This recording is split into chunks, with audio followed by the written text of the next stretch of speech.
Muito boa noite para os nossos amigos do Twitch. Eu sou o Gustavo e aqui estamos ao vivo e a cores para mais um hangout do seu, do meu, do nosso canal 4USA Flórida. E, opa, o que houve aqui? Está tocando aqui um ad. Muito bem, já está aqui transmitindo. Estou vendo ali também, tá legal. Agora aqui na página do Facebook, 3, 2, 1. Muito boa noite para os amigos que estão aí estavam aguardando ansiosamente pelo Facebook. Eu sou o Gustavo, nessa noite de segunda, uma segunda carnavalesca, e nós estamos aqui para mais uma vez perturbar aqueles que não conhecem a verdade. Bom, algumas pessoas, Gustavo, por que você está se autodenominando perturbador de Israel? Vocês lembram da história do rei Acabe com Jezabel, aquela prostituta, que Acabe chamou o profeta Elias? Eres tu o perturbador de Israel? Muito bem. E eu estou aqui também perturbando a esse Israel prostituto neopentecostal que tem levado as pessoas à destruição em vez de levá-las à salvação. Por isso, eu sou o Gustavo, muito prazer, conservador, flamenguista, cristão e perturbador de Israel. Bom, quem já está aqui, muita gente já estava aguardando, já temos 120 pessoas, obrigado, muito obrigado mesmo. Renan Henrique, Branca Barreto, Livingston Correia, pastor Livingston, beijão no seu coração, da sua esposa também, dos seus filhos, e muito obrigado pela sua amizade, tá bom? Ele coloca aqui, Shalom, boa noite, Gustavo, e toda a galera assistindo. Manda ver aí, Gustavo, na geopolítica internacional. Deus, nosso Criador, te ilumine com seu Santo Espírito. Amém. Everton Pinheiro, boa noite. Você viu que a nora do Trump passou mal por causa de uma carta com um pó branco endereçado ao filho do Trump? Já estão tentando intimidá-lo. Sim, desconfia-se que é o Anthrax, que é um pó altamente letal, e por isso a pessoa tem que ser descontaminada. Maria Ramos, boa noite. Juliana Moreira, Kennedy Petkov, Ana Paula Bachega, Luana Marta, Carlos Nery, Suzy Kisuzi, Bel Girassol, Tiago Lúcio, Tiago da Rocha, quem mais? Weber Noronha, Tiago da Rocha já falei, o Kennedy Petkov está aqui, já coloquei, Ingrid Silva, Marcos de Souza, Edson Souza, Aline Haag, Luana Marta, Rose Mesquita, muita gente chegando, Maurício, preparatório estatística, concursos, quem mais?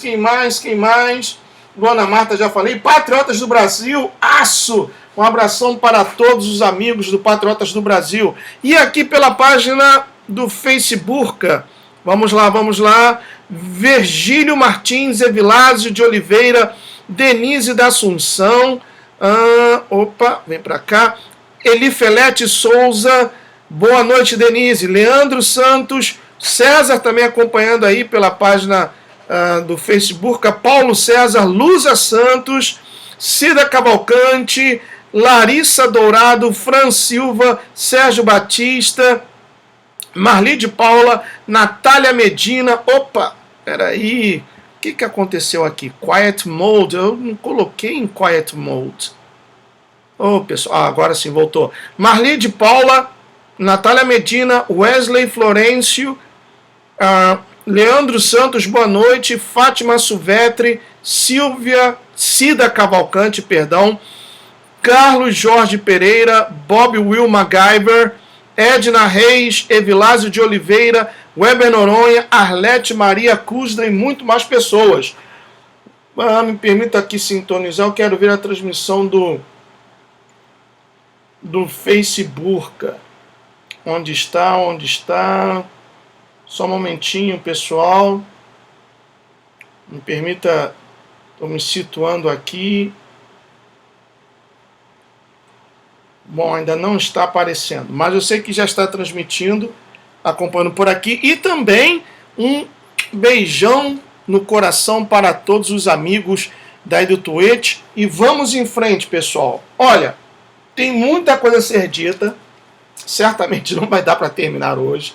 Então amanhã, terça-feira, novamente nesse mesmo bate-horário, nesse mesmo bate-canal, seguiremos com o tema do Hangout de hoje. Qual é o tema, Gustavo? Israel, Palestina, Obama e o Chiquinho, o imperador de Roma. Bom, tenha em mãos a sua Bíblia, porque nós vamos utilizá-la e muito. E eu estive procurando nos meus estudos que passados já de Hangouts, e tudo isso aqui que eu tenho para passar para vocês. Algo muito importante, e eu gostaria que você prestasse o máximo da sua atenção. Nunca é demais avisar que, caso você queira baixar esse material, pode fazê-lo, pode baixar esse material, não vou cobrar um centavo. Se você quiser compartilhar nas suas redes sociais, pode fazê-lo, colocar na sua página do Facebook, por favor, fique à vontade, passar na sua igreja, faça o que você quiser com o intuito de ganhar almas, tá bom? Então vamos lá. Eu quero mostrar para vocês 6 profecias que ainda estão por acontecer.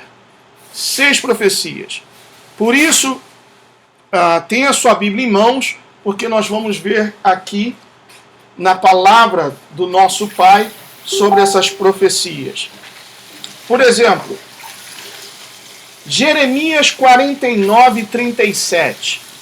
Abra aí, por favor, a sua Bíblia em Jeremias, capítulo 49, versículo 37. E tenha também um marcador, né, como esse aqui, para que você possa sublinhar, assim como eu faço. A minha Bíblia é toda marcada aqui, toda marcada. E eu faço anotações também com a caneta, com lápis, o que eu tiver nas mãos. Então, diz assim: farei tremer a Elão diante de seus inimigos. Primeira pergunta: quem hoje, ou qual nação, qual país hoje representa o moderno Elão? Irã. Irã, que irá destruir a Arábia Saudita, que é sunita, sendo que o Irã é xiita. E existe uma grande rivalidade. Eles creem no mesmo Alá, leem o mesmo Alcorão, mas o Irã detesta a Arábia Saudita e a Arábia Saudita detesta o Irã. A Arábia Saudita tem mais ódio do Irã do que contra Israel. Então a Arábia Saudita é sunita. É a parte, digamos assim, rica do Islã. E o Irã é a parte xiita. E eles consideram os sunitas como falsos muçulmanos. E por isso existe uma guerra. E a palavra do nosso Pai nos mostra que, se não me engano, em Isaías 21, depois podemos ver isso, o Irã irá destruir a Arábia Saudita com armas nucleares. Mas a primeira profecia que eu quero trazer para a sua apreciação é a seguinte: é Jeremias 49, capítulo 49, versículo 37, diz assim: farei tremer a Elão diante de seus inimigos e diante dos que procuram a sua morte. Farei vir sobre os elamitas o mal, o brasume da minha ira, diz o Senhor, e enviarei após eles a espada, até que venha a consumi-los. Porei o meu trono em Elão e destruirei dali o rei e os príncipes, diz o Senhor. Nos últimos dias mudarei a sorte de Elão, diz o Senhor. Então, Jeremias capítulo 49, versículos 37, 38 e 39. Marque, por favor, sublinhe vocês. Eu escrevo assim, ó: Israel atacará o Irã. Então, eu gosto de escrever justamente para poder me lembrar, para ter em mente porque eu gosto de ver o que está acontecendo e o que a palavra do nosso Pai mostra sobre tal acontecimento e de coisas que ainda hão de acontecer. Então, essa é a primeira profecia. Israel atacará o Irã. A segunda que eu tenho anotado aqui, e que também é de suma importância, nós vamos ver, primeiramente, Jeremias 49, do versículo 23 ao versículo 27. Diz assim: a respeito de Damasco, Damasco é a capital da Síria. Envergonhou-se Amate e Arpade, e, tendo ouvido mais novas, cambaleiam. São como o mar agitado, que não se pode sossegar. Versículo 24 diz: enfraquecida está Damasco, virou as costas para fugir, e tremor a tomou. Angústia e dores a tomaram como da que está de parto. Como está abandonada a famosa cidade, a cidade de meu folguedo.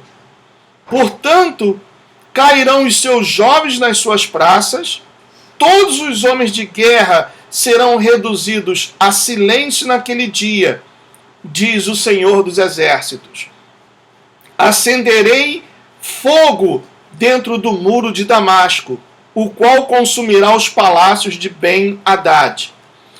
Quando eu postei hoje, em uma das postagens que eu fiz na minha página do Facebook, comentando que a Síria será destruída.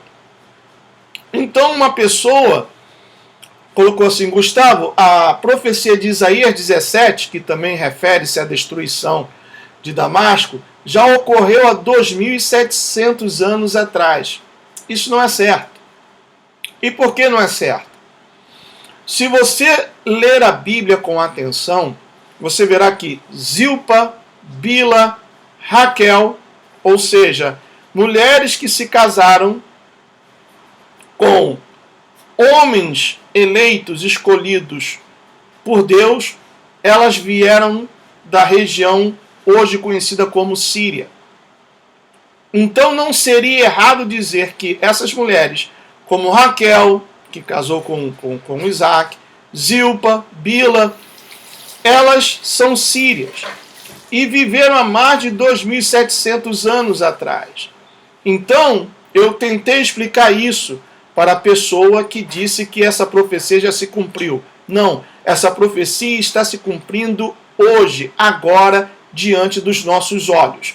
Nós vimos Jeremias capítulo 49, agora vamos ver Isaías 17, que é muito mais explícita. Diz assim, Isaías 17. E o título é Profecia contra Damasco e Efraim. Sentença contra Damasco. Eis que Damasco deixará de ser cidade e será um montão de ruínas. As cidades de Aroer serão abandonadas, hão de ser para os rebanhos, que aí se deitarão sem haver quem os espante. A fortaleza de Efraim desaparecerá, como também o reino de Damasco e o restante da Síria. Serão como a glória dos filhos de Israel, diz o Senhor dos Exércitos.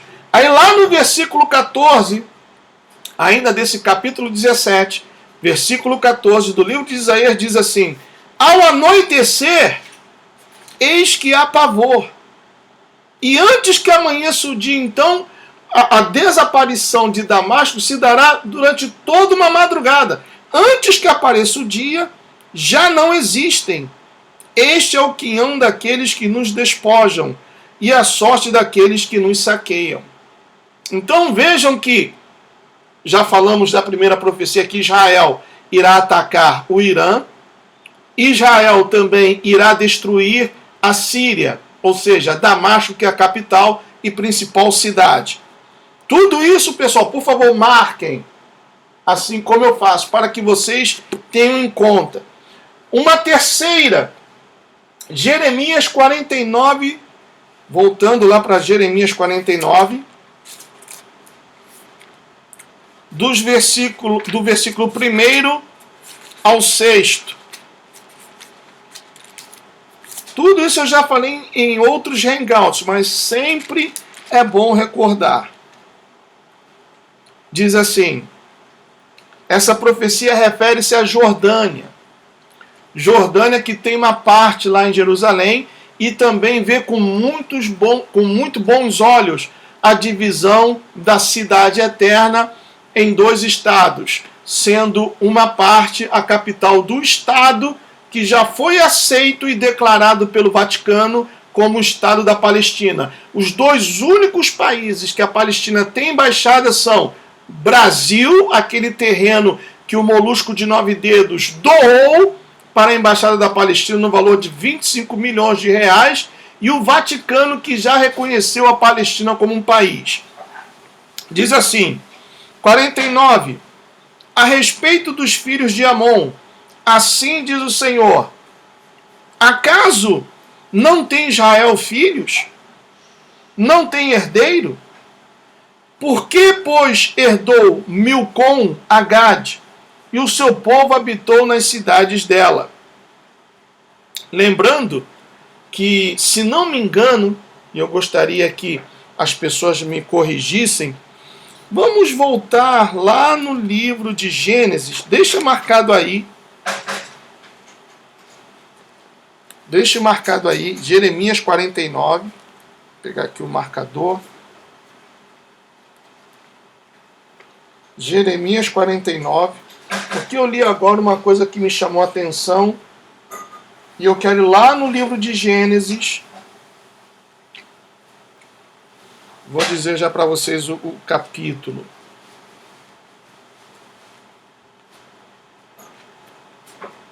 Gênesis capítulo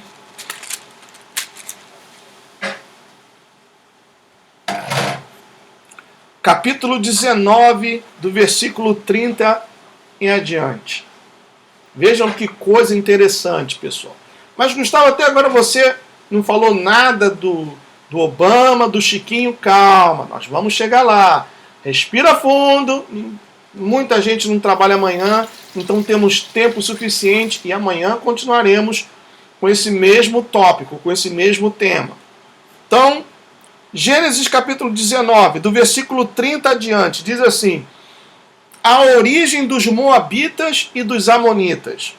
Subiu Ló de Zoar e habitou no monte, ele e suas 2 filhas, porque receavam permanecer em Zoar, e habitou numa caverna, e com ele as 2 filhas.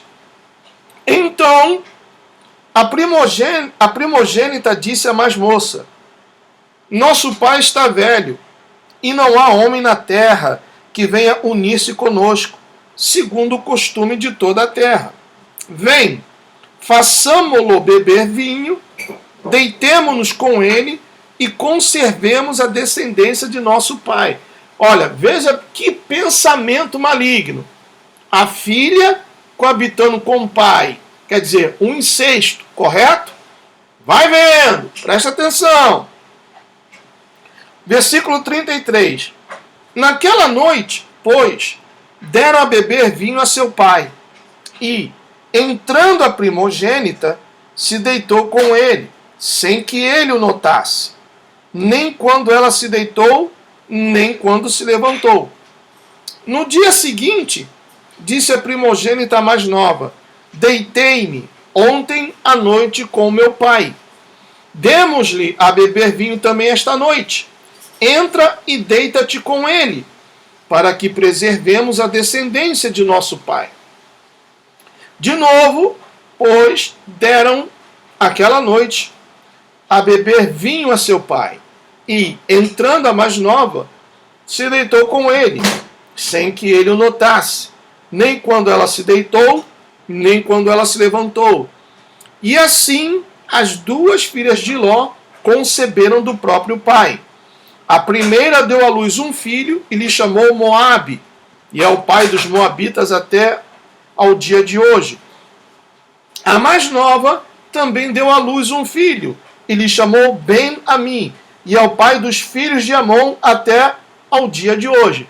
Então, voltando lá em Jeremias 49, agora vocês vão entender muito bem. Voltando a Jeremias 49, já que aprendemos a origem dos amonitas,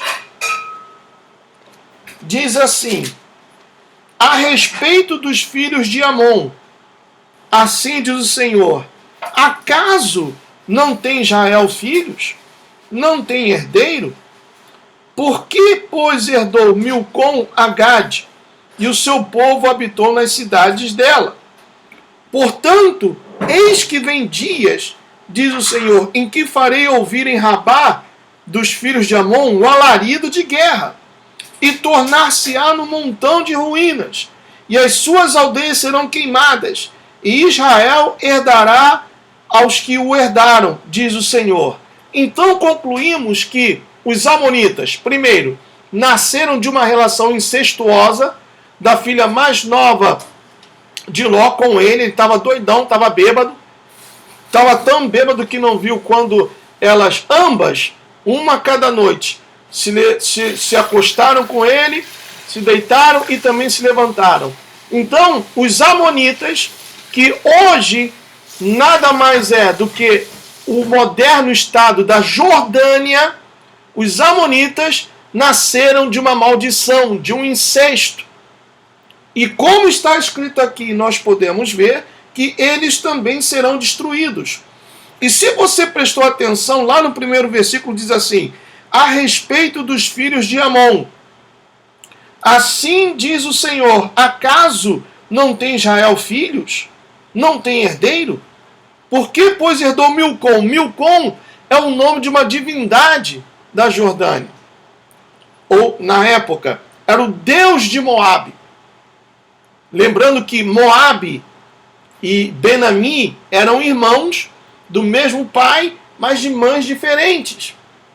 Moabe foi o filho que nasceu da filha mais velha de Ló com ele. E Ben-Ami, que deu origem aos amonitas, que hoje é a moderna Jordânia, é o filho mais novo de Ló com a sua filha mais nova.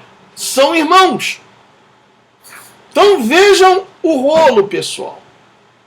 E por causa disso, porque todos estes, e ainda vou mostrar aqui muitos outros povos, que sempre tiveram essa rivalidade, essa guerra contra Israel. E quem apoia esses povos? Chiquinho, o imperador de Roma, e também o nosso querido Batráquio Hussein Bostama. Continuando aqui, no versículo 3 diz assim: uiva, ó Esbom, porque é destruída Ai.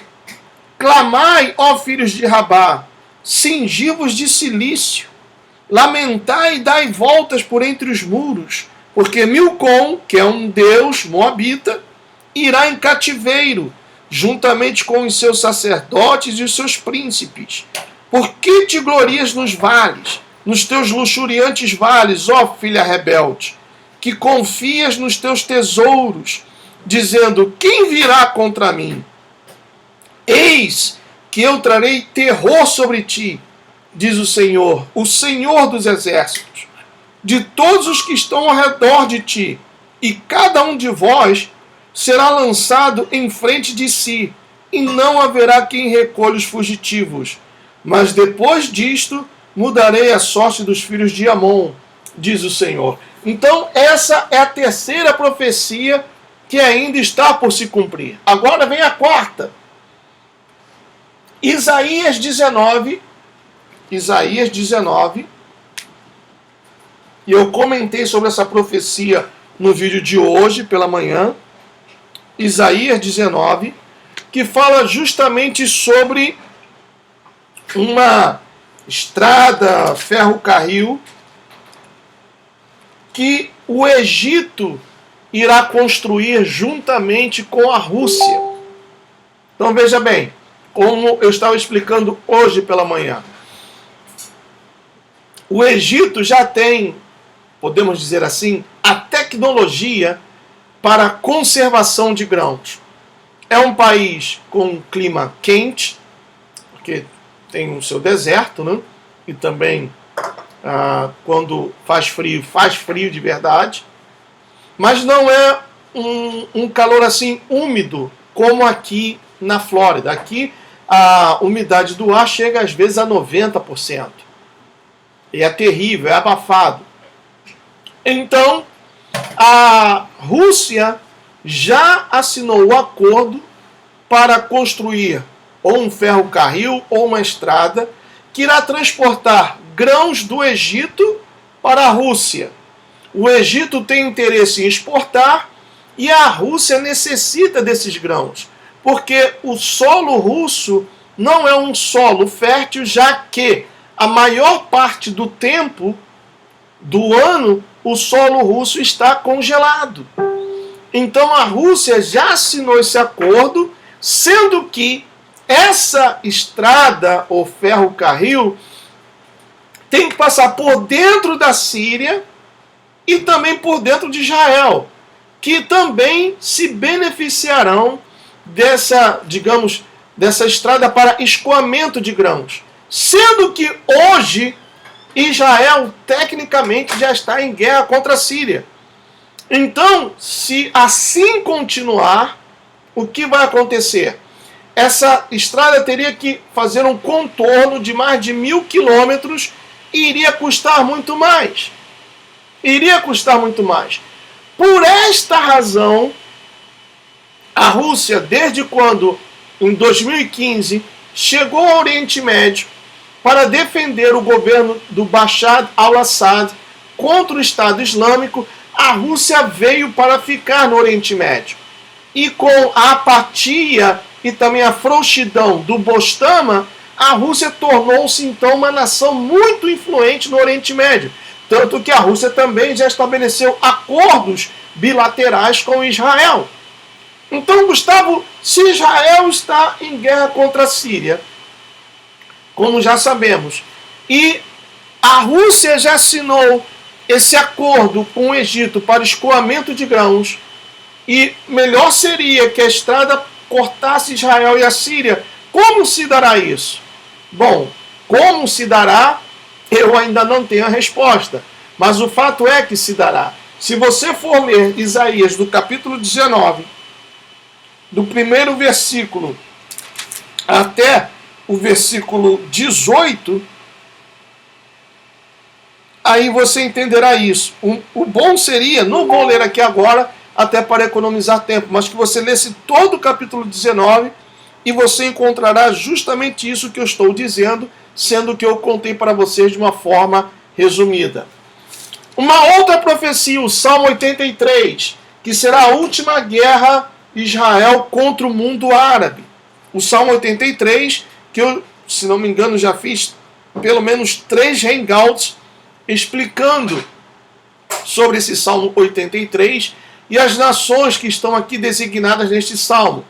A maior parte dessas nações são nações árabes com apoio de grupos terroristas como o Hamas, o Hezbollah, a seita Wahhabi, que é uma seita ultra radical dentro do próprio Islã. Podemos incluir aqui também o Estado Islâmico e por aí vai. Então, quando vocês também tiverem oportunidade, deem uma lida no Salmo de número 83. E a última profecia será a queda da América. Coisa que eu já venho falando já há mais de um ano, da queda financeira que o país irá experimentar. Porque os globalistas não estão satisfeitos com o crescimento da América. E como nós sabemos que o grupo Bilderberg, eles controlam toda a mídia e também eles são o braço financeiro dos Illuminati, eles irão provocar uma crise financeira pior que a crise de 2007 e 2008, a mãe de todas as crises. E isso levará os Estados Unidos a ficarem de joelhos. Portanto, os Estados Unidos, que hoje e sempre foi o maior aliado de Israel, não poderá ajudar Israel quando acontecer a profecia de Ezequiel, capítulo 38. A invasão de Gog, da terra de Magog e seus aliados. Israel estará sozinho, compreenderam? E a principal condição para que se dê a invasão da Rússia, juntamente com a Alemanha, com a França, com a Turquia, com a Etiópia e também nações árabes contra Israel, será que Israel, quando isso acontecer, estará habitando em segurança? Como diz lá, nós podemos dar uma olhadinha rapidamente, Ezequiel capítulo 38.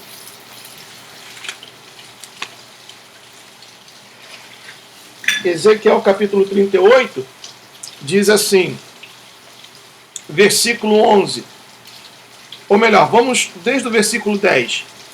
Assim diz o Senhor Deus, naquele dia terás imaginações no teu coração e conceberás mau desígnio. E dirás, subirei contra a terra das aldeias sem muros, virei contra os que estão em repouso, que vivem seguros, que habitam todos sem muros, e não têm ferrolhos nem portas. Ou seja, hoje, se você olha no mapa, Israel está rodeado de inimigos. Mas aqui o profeta descreve uma situação em que Israel estará habitando em paz. As casas sem muros, as portas sem ferrolhos. Então, como se dará isso? Todos esses inimigos, por isso que eu fiz questão de mencionar essas 6 profecias que eu tenho apontadas aqui. A Jordânia, Irã, também o Egito, as nações que estão descritas no Salmo 83, estas nações terão os seus exércitos quase que dizimados por Israel. Razão pela qual o nosso querido Israel estará vivendo em paz quando ocorrerá a invasão de Gog da terra de Magog, juntamente com os aliados. Isso nós ainda não vimos acontecer no nosso tempo, mas irá acontecer. E tudo está caminhando para que isso aconteça. Eu não quero aqui arriscar um prazo, uma data, porque eu estaria cometendo um pecado. Mas esse triênio, 2018, 2019, 2020, serão anos importantíssimos. Anos importantíssimos. Então eu fiz toda essa revisão de um hangout já passado, que já fiz há muito tempo. Tudo isso daqui são estudos que eu fiz para mostrar a vocês que o que está acontecendo, o gatilho que está sendo apertado para essa possível guerra entre Israel e a Síria, pode determinar, como nós vimos, o que está escrito em Isaías 17, a destruição e também o desaparecimento de Damasco. Por isso, meus amigos, nós estamos vivendo dias gloriosos, dias importantíssimos. Muito bem, agora vamos passar para o que é o sonho, deixa eu colocar minha Bíblia aqui, do imperador de Roma, o Chiquinho, juntamente com o nosso querido ex-presidente Barack Hussein Obama. Vamos ver aqui. E eu deveria ter posto, eu esqueci, mas eu creio que a maioria de vocês teve a oportunidade de ver o testemunho daquele menino judeu que morreu por 20 minutos e foi arrebatado, e a ele foi revelado quem será o líder que irá guiar a guerra de Gog e Magog contra Israel. Deixa eu ver se eu encontro aqui rapidamente. Eu coloquei na minha página no Facebook, mas deve estar lá para baixo. Só um momentinho, pessoal, porque isso é importante. Vou botar aqui. Menino judeu diz que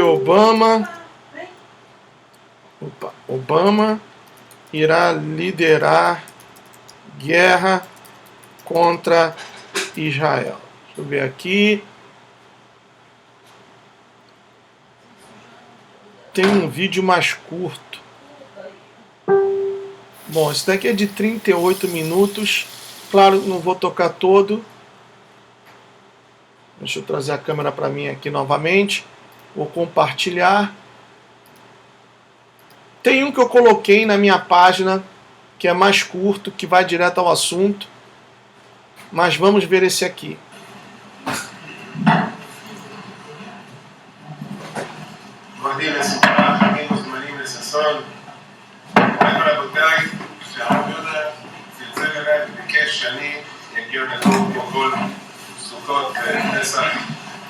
ליצור שיעור. הכנתי משהו על המשיח.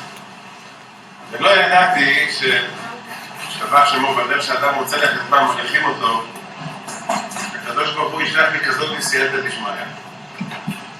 המודעות כבר נתפסו, נדבקו, והנה הבחור שיושב פה בצד ימיני, שמו נתן, הוא לא ירושלמי. אני אקדים בהקדמה ואומר, הוא עבר חוויה קשה מאוד, תכף נספר פה מה הוא ראה ואיזה נסרים יש. מה שקשה לציבור להבין, פה זה שהוא בסך הכל בן 15, ושנשמה יוצאת מהגוף היא יכולה לקבל כמויות אדירות של אינפורמציה בדקות. זאת אומרת, מה שלאדם פה בעולם הזה לוקח שנים ללמוד, שם בעולם ההוא אפשר לדעת ולהבין לבד תוך דקות הכל. אז יש לו הרבה מה לספר, קשה לו לספר את זה, אין לו גם את המילים המתאימות לתאר את מה שהוא חווה, כי זה לא דברים ששייכים בעולם הזה בכלל. ואני מאתמול יושב איתו ומדובב אותו ודולה ממנו, ולאט לאט אתה רואה שהוא יודע המון דברים. אז אני אקצר לו קצת את העבודה. Vou fazer uma pausa aqui, pessoal, para adiantar um pouquinho, para ver se eu pego aqui a parte que ele comenta. כאילו כל דבר, כאילו כמו שאמרתי לכם, המצאות הכי קטנות, שם אתה הופך עולמות שלמים, ממש, אתה מקבל שכר ענק. ברכה שאתה מברך זה משהו עצום, משהו באמת ענק. וגם עבירה, הדבר הכי קטן זה גם משהו גדול מאוד. לא כדאי. לא כדאי בכלל. קטנות. כן, קטנות, הכי קטנות, זה ממש לא. ואז כאילו, שמו את המצוות שלי על המשקל ככה, כאילו זה ענק. אתה רואה פה את המצוות, פה את העבירות, שמו אותם על המשקל, אתה ממש רואה פה את המצוות, פה את העבירות, ואז מראה לך יותר, ובהתחלה זה נראה שיש יותר עבוד, שמוסות פה יותר מצוות ראיתי. ממש שמחתי. יש לך מזל, אתה פחות מגיל 20. ואז כאילו, אמרו לי גם אחרי זה שאם אתה למעלה יותר מ3 שעות, אני לא יכול לחזור למעלה. אני הרגעתי שהייתי למעלה שנים, אבל אמרו לי שאני אפילו לא כמה דקות הייתי שם. ובעצם נכון, אחרי שחזרתי למטה, זה היה רק רבע שעה. ואמרו לי שם למעלה שאחרי 3 שעות אתה כבר לא יכול לחזור למטה. ספר לנו קצת על הגיהנום. אוקיי. לא, זה קצת. עכשיו, גם בהתחלה שאמרתי לכם... Bom, eu vou parar aqui, porque eu deveria ter colocado no ponto isso. E eu estava vendo ali algumas pessoas comentando, mas será que o Obama é o anticristo? E foi colocado ali uma coisa muito importante. O antimessias, o anticristo tem que ser aceito pelos judeus. Vou voltar aqui a câmera para mim. Tem que ser aceito pelos judeus, isso é verdade. Por isso, eu não creio que um anticristo será um muçulmano, que será o Mahdi, como tem gente falando. Vocês já sabem a minha opinião. Para mim, o anticristo virá da 13ª família dos Illuminati, que é a família dos Merovíndios, que supostamente é uma família que descende dos reis da era medieval da Europa. E o fato é que esse anticristo ele falsificará uma linhagem que supostamente o ligará ao rei Davi, porque o Cristo esperado, o Messias esperado pelos judeus, tem que vir da linhagem do rei Davi. E esse anticristo ele falsificará essa linhagem, essa árvore genealógica, e enganará os judeus com isso. Mas então, se o Obama não é o anticristo, na sua opinião, Gustavo, qual vai ser o papel do Obama nisso tudo? Muito bem. Outro estudo que eu também fiz há muito tempo, e por isso eu faço questão de ler para vocês aqui. Obama é o único presidente de toda a história americana que deixou a Casa Branca, mas continua vivendo em Washington, D.C., que é a capital. A desculpa usada é que uma das filhas perderia o ano escolar caso mudasse de escola. Ele mora a 10 quadras da Casa Branca. E dali, não sei se ele comprou, alugou uma mansão, ele está comandando todo esse movimento do shadow government, ou deep state, ou movimento de resistência contra o governo do Donald Trump. Ele tem o controle do 7º andar do prédio do FBI, onde ficam os diretores. Por isso esse escândalo que faz parecer o Watergate um piquenique. É o maior escândalo da história desse país. Ele protegeu a Hillary Clinton quando ela destruiu, apagou mais de 33 mil e-mails em um servidor sem nenhuma proteção que qualquer cego podia entrar. Ele determinou que o FBI não indiciasse a Hillary Clinton para que ela não fosse prejudicada nas eleições. Por isso que eu digo, o Donald Trump não era o candidato ideal, mas entre ele e a Hillary eu voto no Donald Trump qualquer dia, qualquer semana, qualquer mês do ano. Porque essa mulher é diabólica. Os Estados Unidos, por 8 anos, foi sequestrado por uma máfia satanista. Os assessores diretos da Hillary Clinton, todos eles são pedófilos, são homossexuais e satanistas. E eu já provei isso aqui nos diversos hangouts que eu mostrei aqui para vocês. Então, continuando, existe um plano nefasto, o César que gosta dessa palavra, né? Existe um plano nefasto em andamento contra Israel e a população mundial. Obama, quando presidente, deu o controle da internet para a ONU. O Donald Trump tomou de volta, mas o Obama tinha dado o controle da internet para a ONU. Obama será o primeiro presidente da história americana a desejar presidir o Conselho de Segurança da ONU. Aí vem a influência do Obama nesse conflito que esse menino judeu teve a revelação. Ele, segundo o que eu pude apurar, e esse estudo continua bem atual, ele vai se candidatar para a presidência do Conselho de Segurança da ONU. E qual a importância desse conselho? É esse conselho quem determina os países que podem ter armas nucleares e também determina os países que não podem ter armas nucleares. Continuando aqui, Obama será o primeiro presidente da história americana a desejar presidir o Conselho de Segurança da ONU, conselho que é formado por 15 países membros. Tal decisão será uma clara violação da Constituição americana. Quer dizer, segundo a Constituição americana, um ex-presidente não pode se candidatar à presidência do Conselho de Segurança da ONU. A Constituição americana, ou uma lei americana, mais propriamente dita, acho que não é a Constituição, uma lei americana proíbe de qualquer ex-presidente, se não me engano também de ser até secretário da ONU. Tanto que, pode ser que eu esteja errado, mas eu não lembro, assim, de cabeça, qualquer ex-presidente americano que tenha sido também secretário da ONU. Então, isso será uma violação contra essa lei. Os 15 países membros, atualmente, são formados por 5 nações permanentes e 5 nações membros regionais, totalizando 10 nações.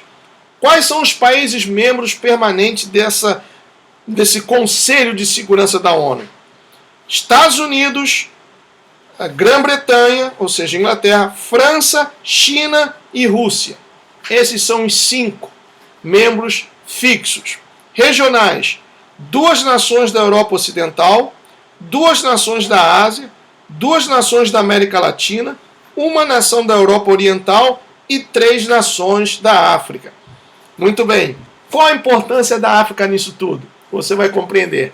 A África, principalmente a Nigéria, é um país dentro do continente africano rico em urânio.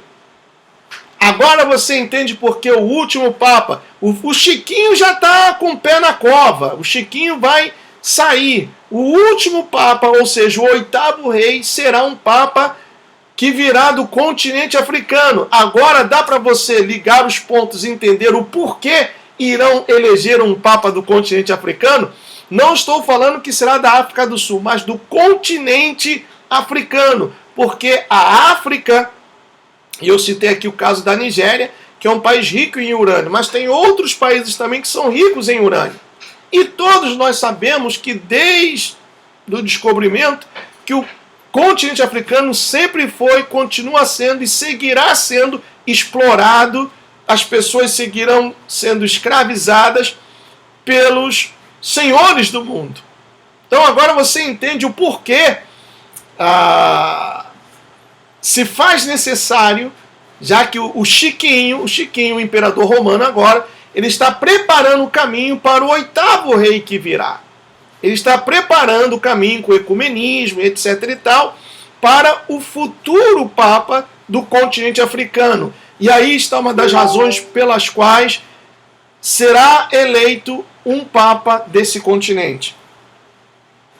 Obama será o cabeça dessas 10 nações. Vocês sabiam que desde 1990 o mundo foi dividido em 10 regiões? Eu mostro para vocês aqui, rapidamente. Vou compartilhar aqui a minha tela.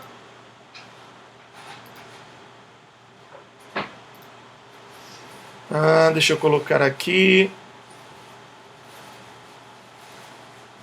10 regions. Opa. Deixa eu abrir novamente aqui. Perdão, pessoal. Só um momentinho. youtube.com.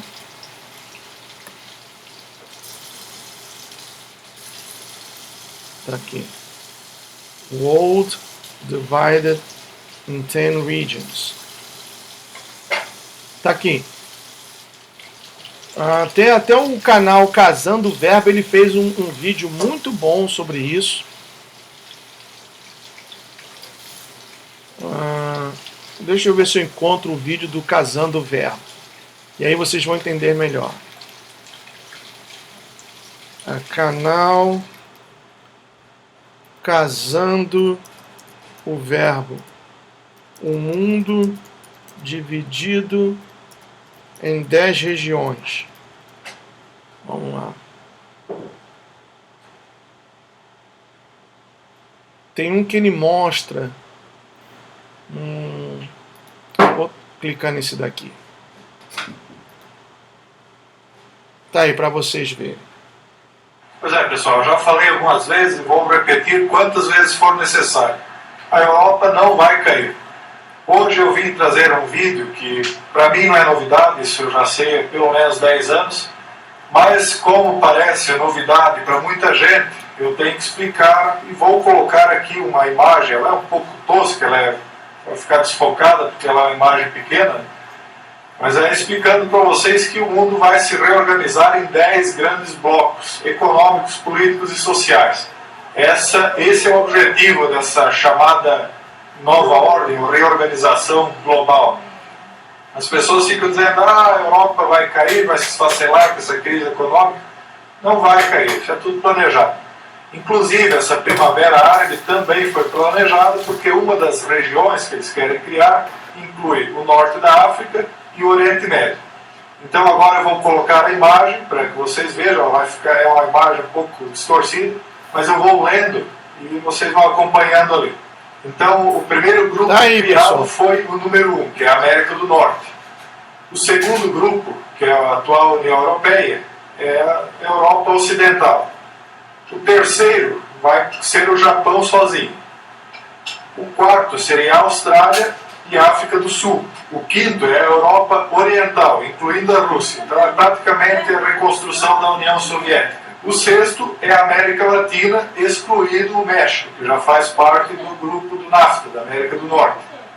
Eu sempre acho ainda que era possível que a América se dividisse em 3 grupos, mas é uma pequena dúvida que eu tenho só quanto a isso. Mas na realidade eu acho que o mais provável mesmo é que se divida em América do Norte e América Latina inteira. O sétimo grupo seria o grupo do Norte da África e Oriente Médio, que está sendo criado agora a partir dessa primavera árabe, né? Então, eles estão preparando o terreno para isso. O oitavo grupo é da África tropical, o nono grupo é do Sul e do Sudeste Asiático, e o 10º grupo é a China. Então é assim, pessoal, não esperem que nenhum desses grupos vá cair, porque não vai. Então tá aí, pessoal. Se não me engano, desde 1990 que o mundo já foi dividido assim, segundo os senhores do mesmo, os poderosos, os globalistas, em 10 regiões. E o Obama, uma vez sendo presidente, eleito presidente do Conselho de Segurança da ONU, ele será o cabeça dessas 10 nações. Segundo o que eu pude apurar. E esse estudo sobre o Obama, eu havia feito esse estudo antes de saber sobre a família dos merovíndios. Por isso eu creio que o anticristo virá dessa 13ª família, Illuminati, que é a família dos merovíndios, e contará com o apoio da União Europeia, da ONU e do Obama, que estará como presidente desse Conselho de Segurança da ONU. Eu creio que essa será a atuação do Obama, de acordo com tudo aquilo que o menino judeu teve a visão quando foi arrebatado. Isso aqui, pessoal, é muito sério. Isso é muito sério. Gustavo, então, os 10 dedos, os 10 chifres, os 10 dedos da profecia de Daniel, os 10 chifres de Apocalipse, são essas 10 regiões? Sim. Serão essas 10 regiões que nós vimos aqui. E por que é importante, meus amigos, que nós estejamos pendentes do que está acontecendo? Porque 1/3 da Bíblia, 1/3 da Bíblia é profético. Ou seja, é profecia. 1/3 da Bíblia. A Bíblia tem 66 livros, 39 da Primeira Aliança, que eu não gosto de chamar de Antigo Testamento, e 27 da Nova Aliança, totalizando 66. Fora os livros que cardeais se reuniram lá no Conselho de Nicéia e decidiram esse aqui pode, esse daqui não. Entre esses, o livro que nós também já estudamos, que é o livro de Enoque, que até o capítulo que nós já estudamos, ainda não encontrei o porquê esse livro foi retirado do cânon sagrado. Então veja que muita coisa nos foi negada, muita coisa foi escondida, por isso a importância de nós estarmos sempre pesquisando e atentos a tudo o que está acontecendo. Porque nada do que está acontecendo hoje é coincidência, pessoal. Não existem coincidências. Tudo tem uma razão de ser. Correto? Muito bem, então deixa eu colocar aqui que eu já falei um pouquinho do Obama. Agora vamos ao desejo tanto do Obama quanto também do Chiquinho, o imperador de Roma. Também poderia citar aqui, por exemplo, apenas para que vocês tenham uma ideia, as pessoas, os mentores do Obama. Sabe aquele ditado? Dize-me com quem andas e eu te direi quem és? Então, veja bem. Os mentores do Obama. Primeiro, e até diga, há pessoas que dizem que esse daqui é o verdadeiro pai do Obama. Frank Marshall Davis, membro do Partido Comunista dos Estados Unidos. O primeiro comunista que se tem notícia desse país. Frank Marshall Davis. Bill Ayers provocou o atentado à bomba no Pentágono em 1972. Colocou uma bomba em uma delegacia de polícia em Nova York. Pôs uma bomba na capital do país, Washington, D.C. Membro de um grupo terrorista, disse que não se arrependia de haver detonado as bombas acima mencionadas. Angariou fundos para a campanha política do senador Obama. Olha o pessoalzinho que o Bostama viveu a sua juventude. Edward Said era professor da Universidade de Columbia University. Nasceu em Jerusalém em 1935 e morreu em Nova York em 2003. Era um árabe palestino. Grande defensor da causa palestina. Teve como grandes influenciadores. Vai vendo, pessoal, vai vendo. Michel Foucault, grande crítico de Israel. Noam Chomsky. E esse Noam Chomsky, eu já falei tanto dele. Inclusive até eu quero parabenizar o canal Eu e Ela Curiosa, que eu creio que alguém pegou uma das postagens, das muitas postagens que eu fiz sobre o Noam Chomsky, e passou para elas, e elas fizeram também um hangout falando sobre esse cara. Antônio Gramsci também foi um grande influenciador desse professor Edward Said. Karl Marx, Friedrich Nietzsche, Jean-Paul Sartre e Bertrand Russell. Esse professor foi um grande crítico de Israel, antigo representante da Organização para a Libertação da Palestina, e o Obama participou juntamente com o professor Said de um evento para angariar fundos para a Palestina em Chicago, quando ele era organizador de comunidades, quando ele trabalhava com comunidades. O Obama organizou um evento para angariar fundos para a Palestina. Agora preste bem atenção. Sentem-se todos, brasileiros. Sente-se aí no seu sofá, na cadeira. O maior influenciador e mentor de toda a história do Bostama. Doutor, professor Roberto Mangabeira Unger, que foi ministro, se não me engano, do último mandato do Lula e do primeiro mandato da Estocadora de Ventos. Brasileiro, professor de Harvard, e até hoje ele é um dos mentores de Obama. Tanto que quando presidente e o Obama queria tomar alguma decisão com relação à economia, o Obama o consultava. Ele tem um número direto do Obama. Ele já mora aqui nos Estados Unidos há vários anos. E é professor de Harvard. E o cara é de extrema esquerda. Ele não é apenas de esquerda, não. Ele é de extrema esquerda. Então, aqui está. Dr. Roberto Mangabeira Unger, professor de Obama em Harvard. Marxista revolucionário. Esteve no governo do ex-presidente Lula no segundo mandato e também no início do governo Dilma. Estudioso do período anticolonial, considerado extremamente radical. Continua lecionando em Harvard. Disse: sou de esquerda por convicção e comportamento. Sou de esquerda por convicção e por comportamento um revolucionário. Qualquer associação minha com Barack Obama durante o curso de sua campanha somente poderá causar problemas. Brasileiro. Tá vendo aí? Então esse pessoal foi quem influenciou o Obama. Esse pessoal aqui. E o último, que muita gente pensa que Obama é cristão, né? Jeremiah Wright foi o pastor de Obama por 20 anos. Reconhecido por suas pregações anti-América e contra os brancos. Quer dizer, o cara é racista. Sua frase mais conhecida: não diga Deus abençoe a América, mas sim Deus amaldiçoe a América. Líder do movimento da teologia de libertação, criado por Frei Beto. A mesma teologia da libertação que é de viés comunista, esquerdista e que contaminou a Igreja Católica e sequestrou a Igreja Católica. Vejam, meus amigos, com quem o Bostama andava.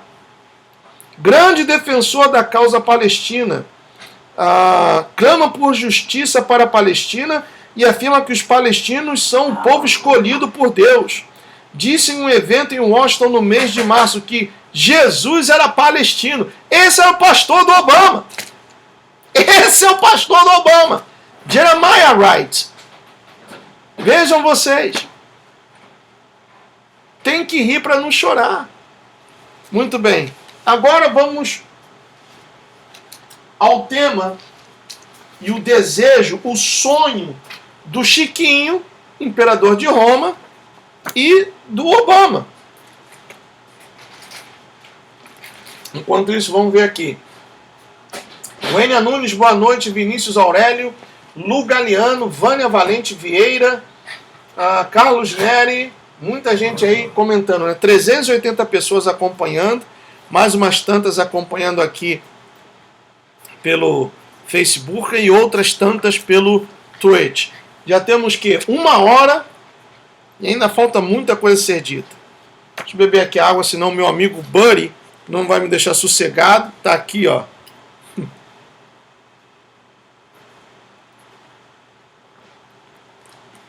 Toma. Ele gosta de brincar com uma garrafinha d'água. Vamos lá.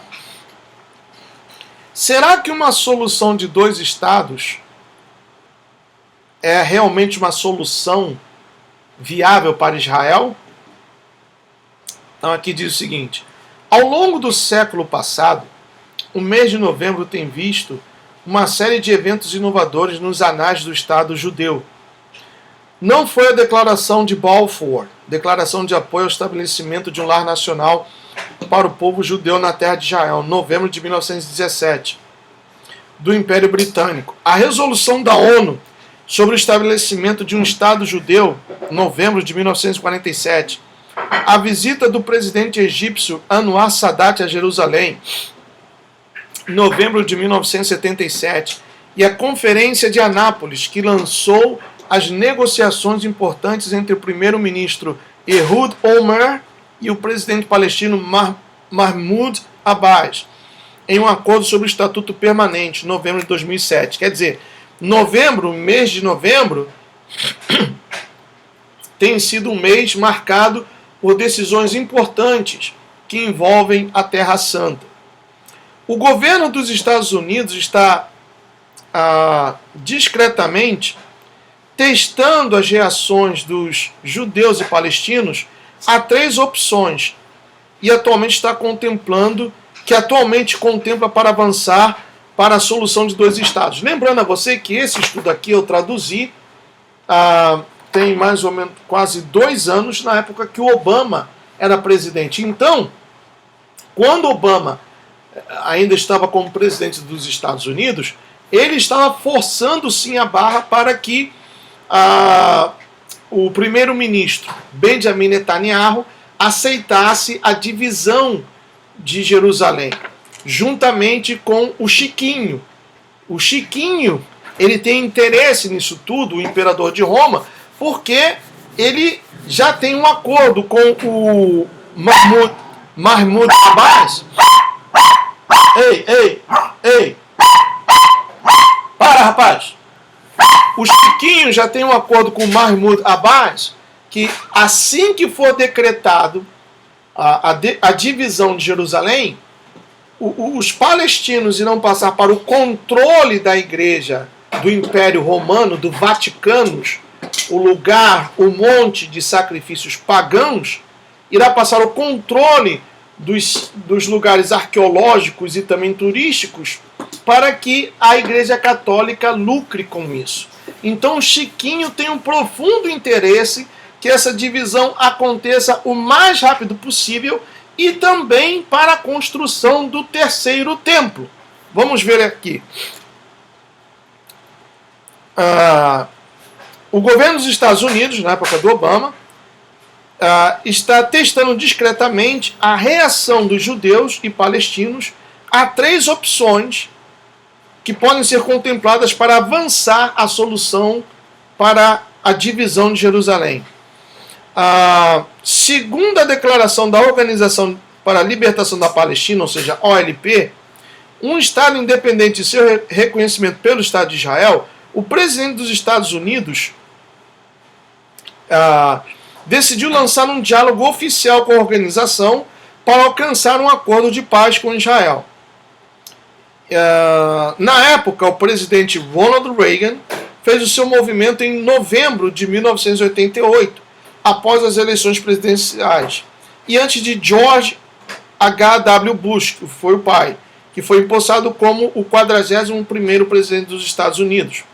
O presidente cessante, que tinha completado 2 mandatos, não estava mais sob a pressão dos eleitores judeus. Um novo presidente, que herdou a OLP, ou seja, a Organização para a Libertação da Palestina,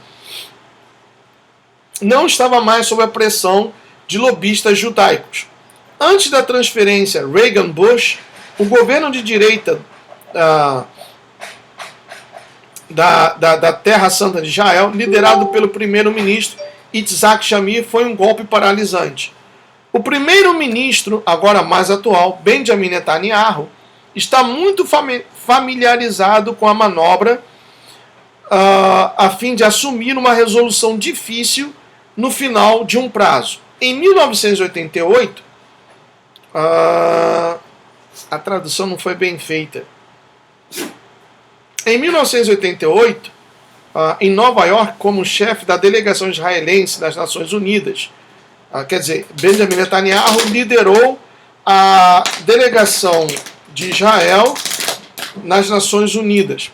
Antes disso, ele atuou como vice-chefe da missão na Embaixada Israelense em Washington. Estes dias, ele está ocupado preparando para um possível tsunami diplomático que irá atingir em algum momento entre 8 de novembro de 2016 e janeiro de 2017. Pessoal, agora eu não posso atender chamada. Tem alguém aqui me chamando. Eu não posso atender agora, tá bom? Eu peço desculpas, mas eu estou fazendo hangout e não posso atender chamadas agora. O primeiro-ministro Benjamin Netanyahu, bom, isso aqui eu já falei, até me perdi aqui, desculpe, pessoal. Uma fonte diplomática em Jerusalém, que pediu para permanecer em anônimo, disse a uma mídia que esta semana, no caso, quando a tradução foi feita, o estudo foi feito, que Israel funcionará com um pressuposto de que o presidente Barack Obama não vai deixar a Casa Branca com uma nota negativa na resolução do conflito Israel-Palestina. Com base nessa premissa, a questão não é se Obama vai fazer uma jogada diplomática, mas que tipo será? Ai, caramba, não dá para atender. Não dá para atender agora. Desculpe, mas não dá para atender, tá bom? Peço a compreensão de quem está me ligando. Muito bem, me perdi novamente. Aqui. A resposta a esta questão intrigante é saber se o presidente Obama aprendeu da maneira mais difícil que qualquer indício de uma medida que poderia ameaçar o status quo nos territórios ocupados irá fornecer imediatamente uma blindagem para a propaganda republicana. De acordo com uma fonte diplomática familiarizada com as deliberações realizadas recentemente pelo Quarteto do Oriente Médio, incluindo uma reunião do dia 28 de março em Jerusalém, Obama está pesando 3 fórmulas. Preste atenção. Obama está pesando 3 fórmulas. Uma possibilidade é de apoiar um projeto de resolução do Conselho de Segurança da ONU. Veja bem, na época, o Obama era presidente. E ele já queria dividir a responsabilidade da divisão de Jerusalém com o Conselho de Segurança da ONU. E nós vimos, minutos atrás, que um dos sonhos do Obama, depois que deixou a presidência, é o de tornar-se presidente desse Conselho de Segurança. Então vejam como as coisas se encaixam. O jovem judeu teve aquela visão de que Obama irá liderar a guerra contra Israel. Obama, na minha opinião, pelo que eu tenho estudado, não é o anticristo. Como eu já disse, o anticristo, na minha opinião, virá da 13ª família, que é a família dos merovíndios. Porém, Obama, uma vez sendo presidente do Conselho de Segurança, ele terá todo o poder de deflagrar uma guerra contra Israel. Então vejam que os pontos estão se conectando. Muito bem, voltando aqui. Obama está pesando 3 fórmulas. Uma possibilidade é de apoiar um projeto de resolução do Conselho de Segurança da ONU e o reconhecimento de um Estado palestino com base nas fronteiras de 1967. Quer dizer, Israel teria que devolver as colinas do Golã, que são um ponto estratégico para a defesa do Estado judeu, e essas colinas foram tomadas por Israel na Guerra de 6 Dias, quando o povo judeu estava celebrando o jejum e como é que fala? Esqueci o dia. O nome do jejum sagrado para os judeus. Meu pai, escapou agora o nome desse dia. Oh, meu pai. Que os judeus fazem jejum. Esqueci, pessoal, esqueci. Se alguém souber, por favor, coloca aqui no chat. Esqueci. É um feriado importante que os judeus fazem jejuns, e todo o povo de Israel, na época, em 67, estava fazendo esse jejum quando eles foram covardemente atacados por quem? Pela Síria. Eles foram atacados pela Síria. E numa intervenção super divina, apenas com 6 tanques de guerra e poucas armas, o povo judeu tomou as colinas do Golã e as anexou até hoje, até o dia atual, ao território judeu. Yom Kippur, lembrei. Dia do perdão, Yom Kippur. Tá bom? Foi quando a Síria, numa atitude covarde, invadiu Israel. Então, o Obama, uma das soluções seria que Israel devolvesse as colinas do Golã e voltasse às fronteiras de 1967. Se Israel fizer isso, então Israel será atacado pela Síria e por todos os países árabes ao redor e não terá como se defender. Não terá como se defender. Então, essa foi a primeira proposta do Bostama. Continuando, diz aqui: a segunda fórmula seria através de uma resolução decisiva contra os assentamentos. Quer dizer, que Israel não poderia continuar construindo casas e vilas na Cisjordânia, por exemplo, e também na Palestina. A terceira opção é uma combinação dos dois, ou seja, devolução das colinas do Golã e também parar de construir assentamentos.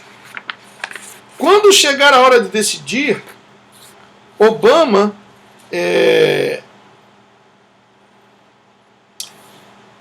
pouco antes... Oh, caramba, que tradução mais fajuta que eu fiz. Quando chega a hora de decidir, pouco antes de Obama limpar... Não, tá muito mal isso daqui. Quando chegar a hora de decidir, antes de Obama sair do Salão Oval, ele entregará um documento resumindo cada uma dessas 3 alternativas. O Conselho de Segurança Nacional e o Departamento de Estado estão cautelosamente examinando como os lados envolvidos irão reagir a cada movimento. A forma como se vê a situação de diferentes ângulos. O lado israelense expressará oposição veemente a qualquer movimento que não seja a seu favor, como a retirada das forças militares israelenses da Cisjordânia, cidades palestinas de Jericó e Ramallah, e permitindo que mais palestinos trabalhem em Israel. Porém, Netanyahu sabe que não... Caramba, o que está escrito aqui? Deixa eu pular essa parte aqui. Portanto, o Conselho de Segurança Nacional em Jerusalém está formulando propostas alternativas para uma iniciativa internacional. Netanyahu também está mantendo seus cartões ou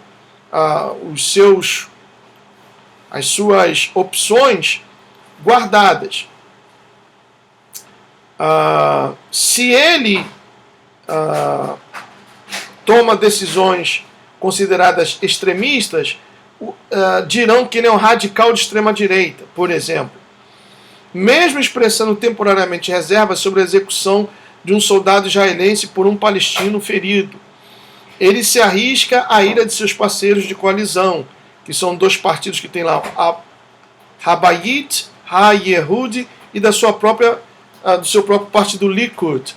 Os palestinos estão adotando as táticas defensivas de um jogador de tênis que espera pacientemente pelo seu adversário cometer um erro, e assim tentam evitar fazer qualquer erro por eles mesmos. Eles não se moveram da sua demanda por um Estado palestino, com base nas fronteiras de 1967. A libertação de prisioneiros palestinos de prisões israelenses e uma resolução do problema dos refugiados palestinos, no espírito da Iniciativa da Paz Árabe de 2002. Estes princípios são aceitos por uma maioria decisiva da comunidade internacional. Netanyahu está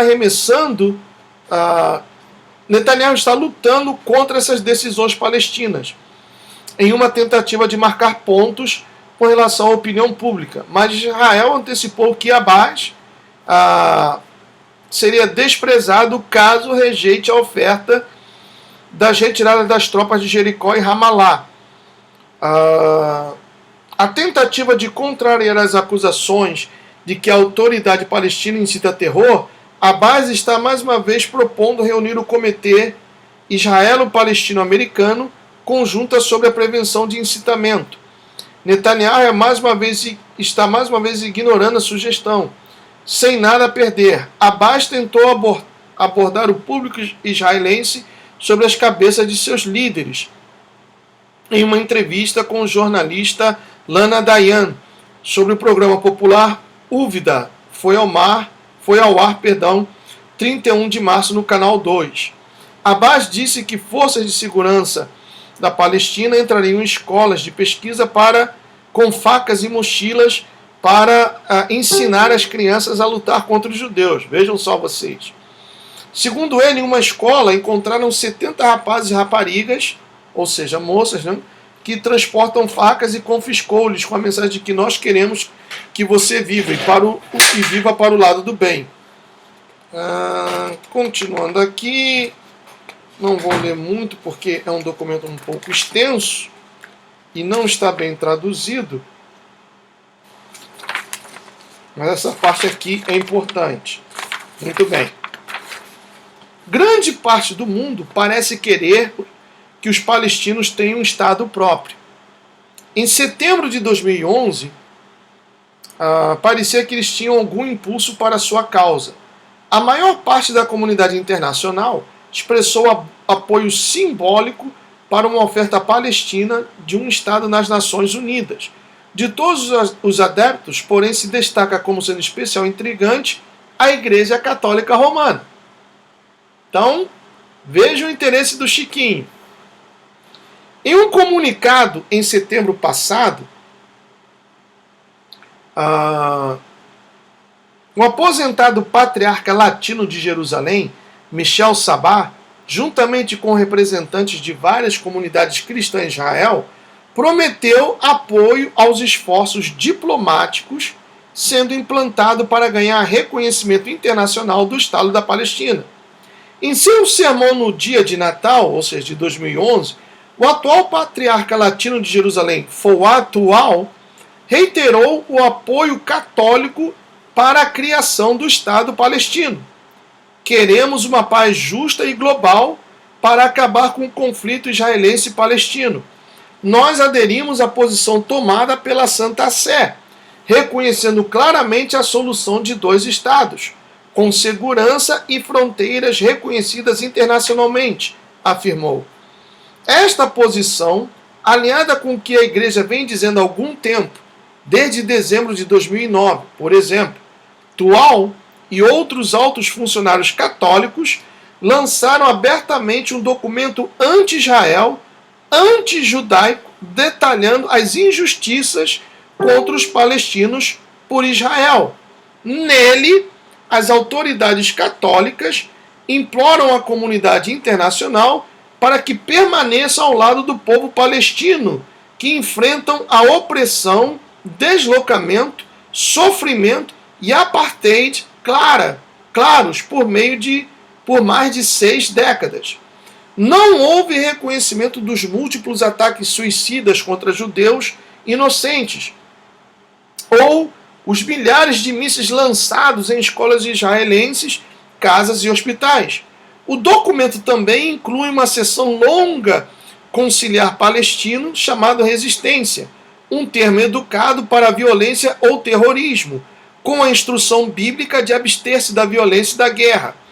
A agressão contra o povo palestino, que é a ocupação israelense, é um mal que deve ser combatido. É um mal e um pecado que deve ser combatido e removido. Em outras palavras, nenhuma medida de resistência árabe é muito extremo ou moralmente e espiritualmente errado. Em outro exemplo, Toal e os seus homólogos, que operam sob a direção do Vaticano, declarou explicitamente que eles endossam o estabelecimento de um Estado palestino independente, com Al-Quds, árabe para Jerusalém, como sua capital.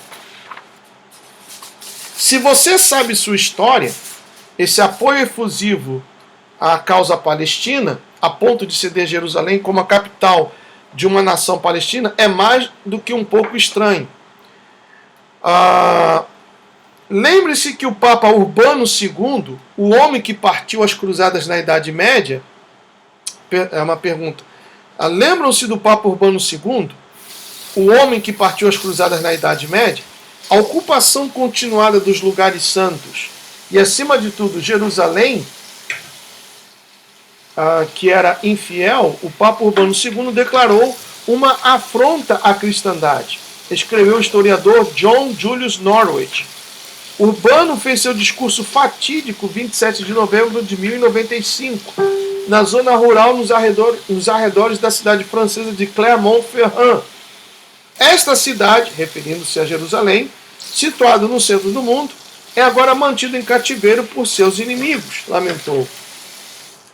Está em sujeição àqueles que não conhecem a Deus, ao culto dos pagãos.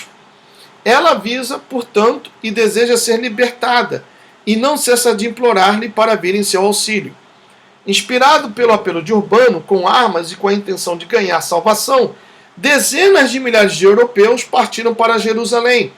Só na primeira cruzada, os cruzados católicos abatidos foram cerca de 70 mil judeus e árabes, em busca de seu objetivo para erguer Jerusalém, para tirar Jerusalém das mãos dos infiéis. A primeira cruzada foi seguida de algumas décadas mais tarde, por outra, depois outra, depois outra, cada uma tentativa de purgar a Terra Santa dos muçulmanos. A história é clara.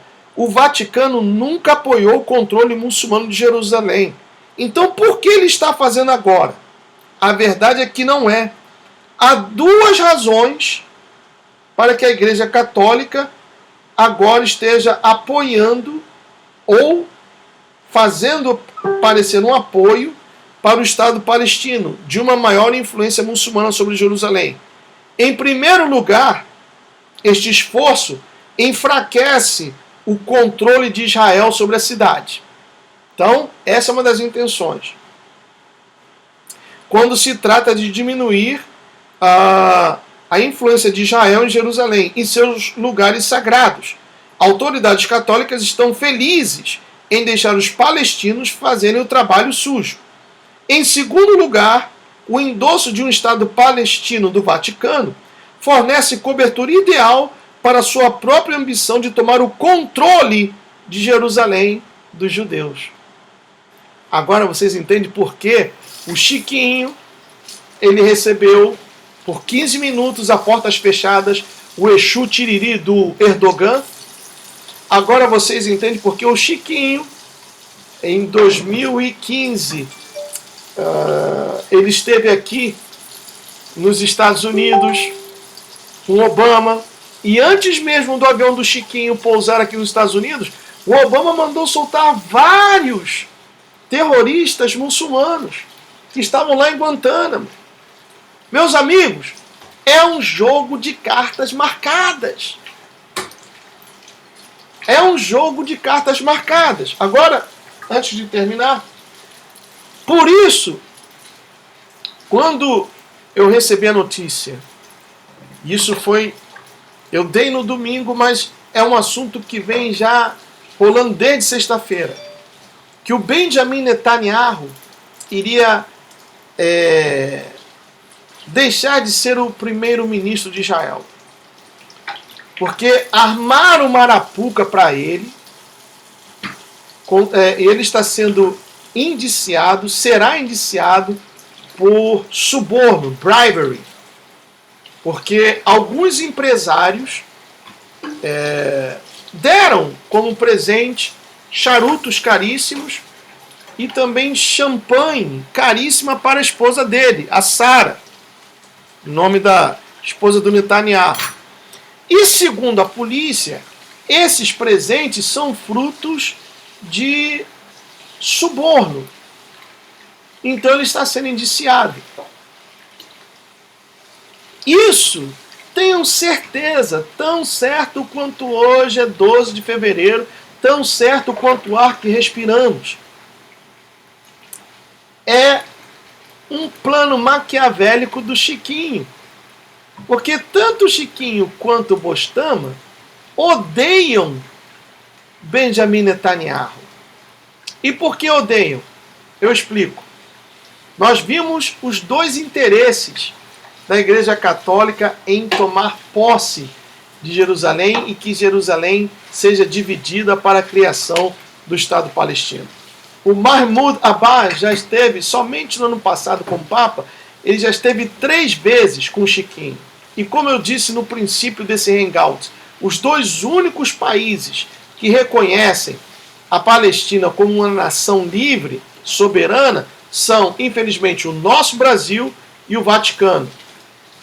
O Brasil já tem uma embaixada palestina e o Vaticano também. Ano passado foi aberta a embaixada palestina no Vaticano. Como eu já disse, o Chiquinho do Império Romano está preparando o caminho para esse próximo Papa que virá do continente africano, o 8º rei. E ele quer deixar tudo já preparado, porque eles sabem que o tempo é agora. Que o tempo deles, com a permissão do Altíssimo, é agora. E eles estão, assim, trabalhando fortemente, porque não há tempo a perder. E o Chiquinho, juntamente com Obama, eles odeiam Israel. Então, prepararam uma cama de gato, contando com a ajuda também de judeus, e não me espantarei se são judeus sionistas, que armaram essa cama de gato para o indiciamento do Benjamin Netanyahu. Já estava certo, pessoal. Já era algo determinado, algo já sacramentado de que ele iria renunciar hoje, segunda-feira. Mas o que aconteceu? No sábado foi descoberto esse drone que o Irã capturou dos Estados Unidos em 2011, fez algumas mudanças e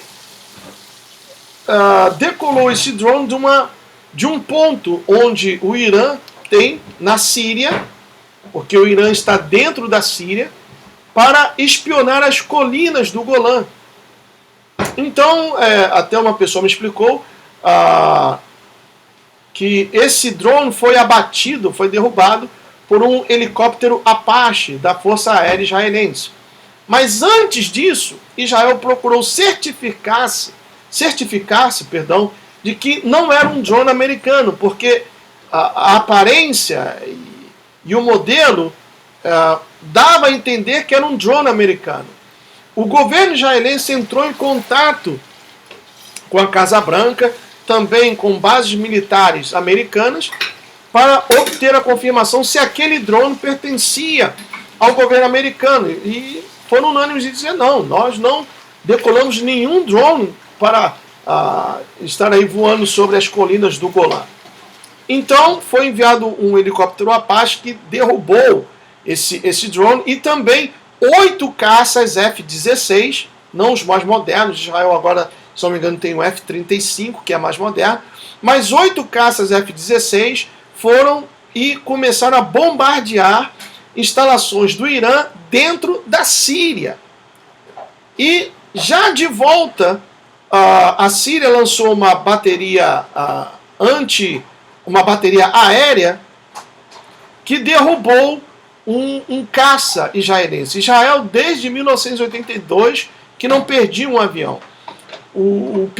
Os pilotos puderam acionar a cápsula de ejection, não sei como se fala em português, e eles, um sofreu sérios danos, estava muito mal, mas parece que agora já está se recuperando.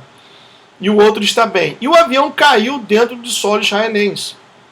Então, o Irã está negando, porque isso foi uma clara violação, uma invasão do espaço aéreo de Israel. E Benjamin Netanyahu já disse que isso não vai ficar barato.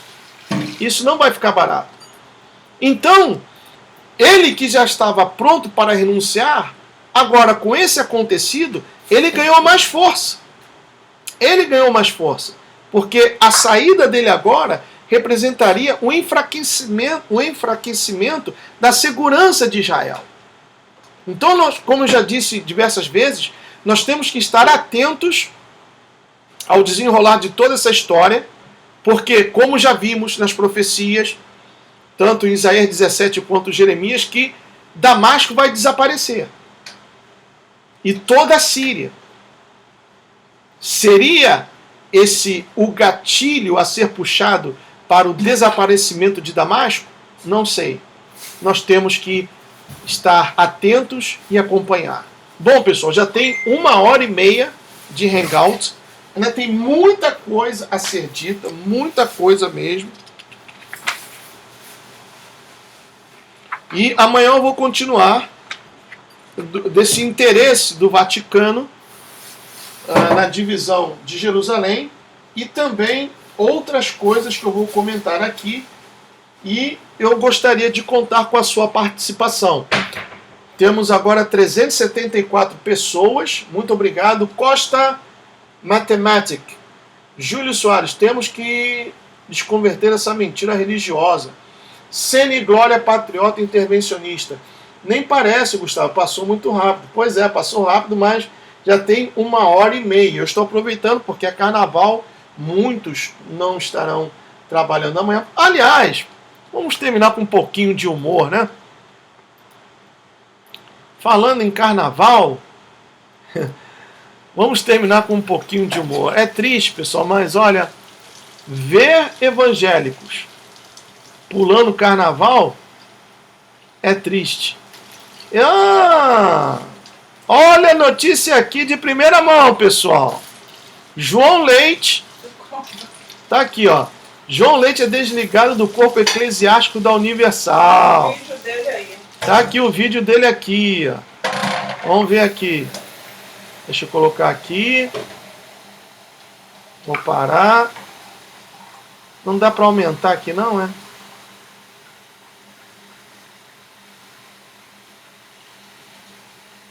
Tá aqui. Vamos ver aqui, pessoal. Vamos ver o que ele diz aqui.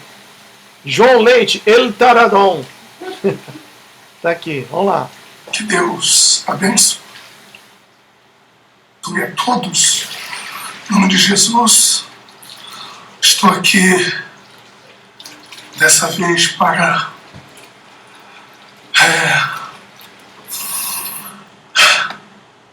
dizer para todos, e não estou aqui porque fui obrigado ou forçado, tá bom, mas por livre, espontânea vontade, por tantos anos em que eu falei a verdade, em que eu, através das minhas palavras, muitas almas foram ganhas, hoje obreiros, muitos pastores, mas eu preciso ser sincero, primeiro com Deus, como já fui, com a igreja, como já o fiz, com a minha esposa, como também já o fiz. Ela também te traiu várias vezes, João Leite. Todos aqueles que creram na minha palavra e dizer que eu caí.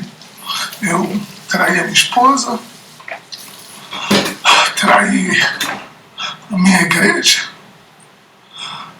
traí meus amigos, traí os membros, enfim. Porém,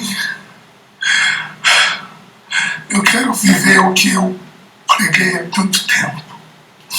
Aprender a perder, para perder sem se perder. E eu quero aqui pedir perdão, em nome de Jesus. Não tá caindo uma Todas as lágrima. pessoas que confiaram em mim.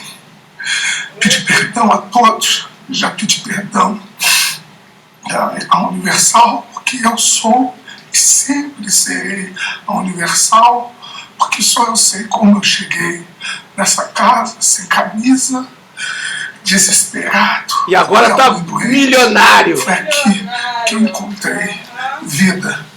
Então eu gostaria de pedir perdão a todos, todos. Olha a cara da mulher dele. Pedir que, por misericórdia, não me julgasse. Pezinho de meia já tá feito, né, João Leite? Por favor, orasse por mim. É o que eu vou precisar a partir de agora. Mas eu tenho certeza que eu vou me levantar, porque é isso que a Universal faz. É isso que a Universal faz. É, a Universal que levanta, né, João Leite? É levantar o caído. É aqui que eu vou ficar.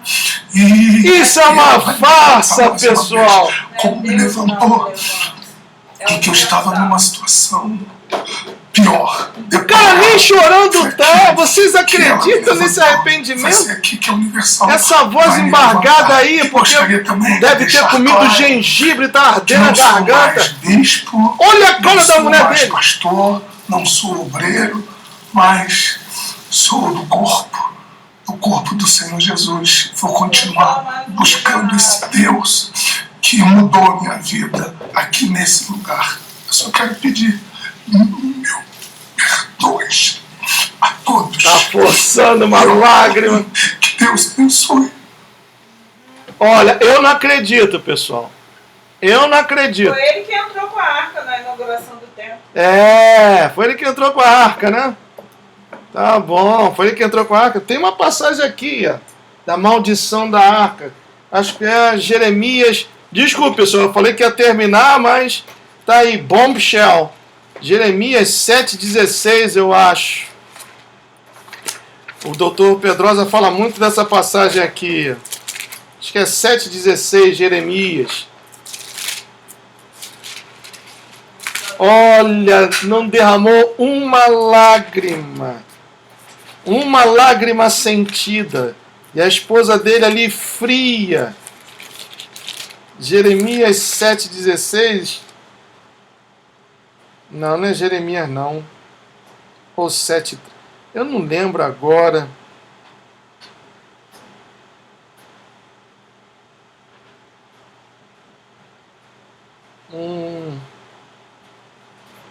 Ou é 16,7. O doutor Pedrosa deu a... Ou será que é Ezequiel?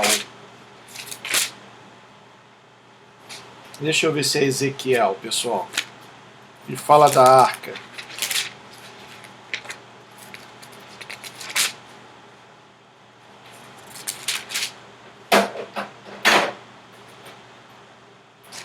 Ah, não lembro agora. Que fala para não fazer cópia, não adorar, nada disso. Que é uma maldição. Tá aí, ó. Vamos ver aqui, somar essa pessoa aqui. Bom, deixa eu entrar aqui agora na minha página. Para terminar, aproveitando que é carnaval, quero agradecer as pessoas que mandaram esse vídeo aí, do João Leite. Eu continuo acreditando que ele não saiu da igreja, não. Isso daí é jogada para o pessoal esperar a poeira baixar, depois ele volta. Isso daí... Como o Darlan. Darlan, o cara de cavalo, o bicheiro, comeu um montão de esposa, tá lá, não aconteceu nada com ele. Cadê aqui? E olha que hoje eu postei foi coisas, né, relacionada à igreja prostituta. Essa é a igreja que vai ficar aí, essa é a igreja que vai passar pela grande tribulação. Cadê aqui? Tá aqui, ó. Uma é essa daqui. A igreja da Lagoinha. Tá aí, ó. É um vídeo antigo, mas igreja da Lagoinha, mesma igreja do Distante do Trono. Olha que coisa horrível. Esse é o bonde do Senhor. Esse é o bonde do Senhor. Esse é o bonde.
Olha aí, pessoal.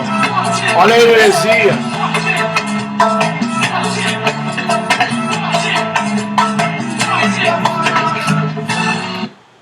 Olha a heresia, pessoal. Abriram de novo a igreja, o irmão Lázaro. Só que Deixa ela. eu botar aqui. Essa é uma heresia. Olha a outra aqui, ó. Família inteira foi pega por tráfico de drogas, aí lá na cadeia, ou lá na delegacia. Vejam aí.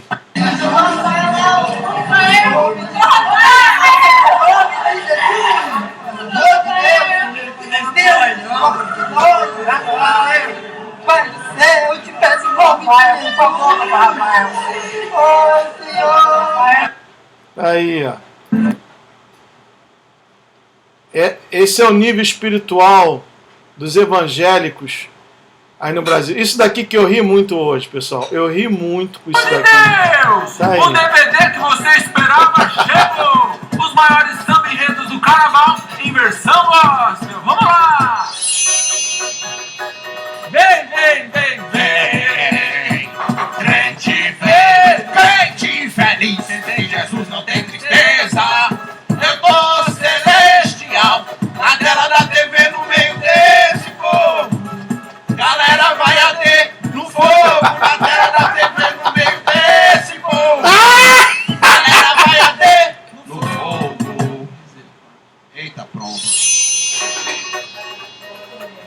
Lá vou eu, lá vou eu. Hoje a festa é na vigília. Vamos orar pro povo. Orar para chover e o povo se molhar. Lá vou eu, lá vou eu. Hoje a festa é na vigília. Vamos orar pro povo. Orar para chover e o povo se molhar. Ei, eita, veja porque vai chover, ó. Olha a água dentro. Ô meu irmão, me abraça. Vamos cantar sabor de mel. Eu sou varão de fogo e brasa, que quero levar todos os vasos para o céu. Ô meu irmão, me abraça. Vamos cantar sabor de mel. Eu sou varão de fogo e brasa, e quero levar todos os vasos para o céu. Ah! Explode os varão na... Tá bom, pessoal, vou parar por aqui. Olha, sinceramente, cadê aqui? Sinceramente, a gente ri, mas é triste. Bom, amanhã estaremos de volta. Muito obrigado pela sua participação. Que o Pai os abençoe. E vamos em frente porque Yeshua é com a gente. May Yeshua bless each one of you. See you soon. Tchau.